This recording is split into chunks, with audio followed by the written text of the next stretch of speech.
ချစ်သူနဲ့ငါနှစ်ကြာတွဲလာပြီးနောက်တနေ့မှာတော့သူမကအကြောင်းမရှိသလိုရုတ်တရက်လမ်းခွဲသွားခဲ့တယ်သူမနဲ့အတူမွေးထားခဲ့တဲ့ခွေးလေးကိုကျွန်တော်တင်းတင်းကြပ်ကြပ်ဖတ်ထားပြီးမလွတ်ချင်တော့ဘူးအဲ့ဒီလိုလုပ်နေရင်အတိတ်ကပျော်ရွှင်ခဲ့တဲ့အချိန်တွေကိုစက်ဖန်ထားနိုင်မယ်လို့ကိုလှည့်စားနေခဲ့တာပါညနေတိုင်းသူမနဲ့အတူရိုက်ထားတဲ့တပ်ပုံကိုကင်ထားရင်အိတ်မပြောနိုင်ခဲ့ဘူးအဲ့ဒီနေ့ကစပြီးဒီခွေးလေးဟာသူမနဲ့ကျွန်တော်ကြားနောက်ဆုံးကြံခဲ့တဲ့ဆက်သွယ်မှုတစ်ခုဖြစ်လာခဲ့တယ်စားတောက်ဆိုင်သွားအလုပ်လုပ်တဲ့အချိန်ပဲဖြစ်ဖြစ်စူပါမားကတ်သွားဝယ်တဲ့အချိန်ပဲဖြစ်ဖြစ်ခွေးလေးကိုဘေးမှာမရှိရင်စိတ်မအေးနိုင်တော့ဘူးဒါပေမဲ့တစ်ချိန်မှာတော့ခွေးရဲ့ခန္ဓာကိုယ်ကအယမ်းရှည်လာပြီးမရက်မနာကြီးထွားလာတယ်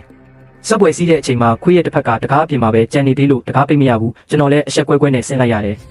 လမ်းပေါ်လျှောက်သွားတဲ့အချိန်မှာလည်းသူ့ခန္ဓာကိုယ်ရှိကြီးကလမ်းမလဲကိုဖြတ်ကာရင်ကြောပိတ်သွားပြီးကားဟွန်းတန်တွေဆူညံနေခဲ့တယ်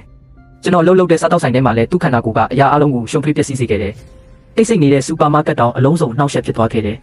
မြို့တစ်မြို့လုံးကသူ့ရဲ့အစုံမရှိရှိထွက်နေတဲ့ခန္ဓာကိုယ်နဲ့ပတ်လက်ဝိုင်းခံထားရတယ်လို့ဖြစ်လာတယ်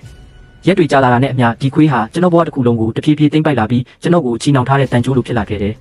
တနေ့မှာတော့ခွေးနဲ့အတူကော်ဖီတောက်နေစဉ်လမ်းမပေါ်မှာကြီးစားဟောင်းကိုရုတ်တရက်တွေ့လိုက်ရတယ်ကျွန်တော်ဝမ်းသာအားရနဲ့သူမကိုခေါ်ဖို့ကြိုးစားပေမဲ့ခွေးရဲ့ရှိလျားတဲ့ခန္ဓာကိုယ်ကကျွန်တော်ကိုရစ်ပတ်ထားလို့မလုပ်နိုင်ခဲ့ဘူးသူမလူအုပ်ထဲပြောက်ွယ်တော့မယ့်အချိန်မှာကျွန်တော်အားကုန်ရုံထွက်လိုက်တယ်ဒါပေမဲ့အဲ့ဒီအခိုက်အတန့်မှာပဲအဆောက်အဦတစ်ခုလုံးပြိုကျသွားခဲ့တယ်ကိုဖန်တီးလိုက်တဲ့ပျက်စီးမှုကိုကြည့်ရင်ကျွန်တော်နောက်ဆုံးတော့သတိဝင်လာခဲ့တယ်ဒီဆွဲလန်းမှုကိုလွှတ်ချရမယ့်အချိန်ရောက်နေပြီအတိတ်ကမြစ်တာဟောင်းတွေထဲမှာပိတ်မိနေပြီးလက်ရှိဘဝကိုမဖျက်ဆီးသင့်တော့ဘူးတကယ်အချစ်ဆိုတာတယောက်ကိုအတင်းဖန်ထားတာမဟုတ်ဘူး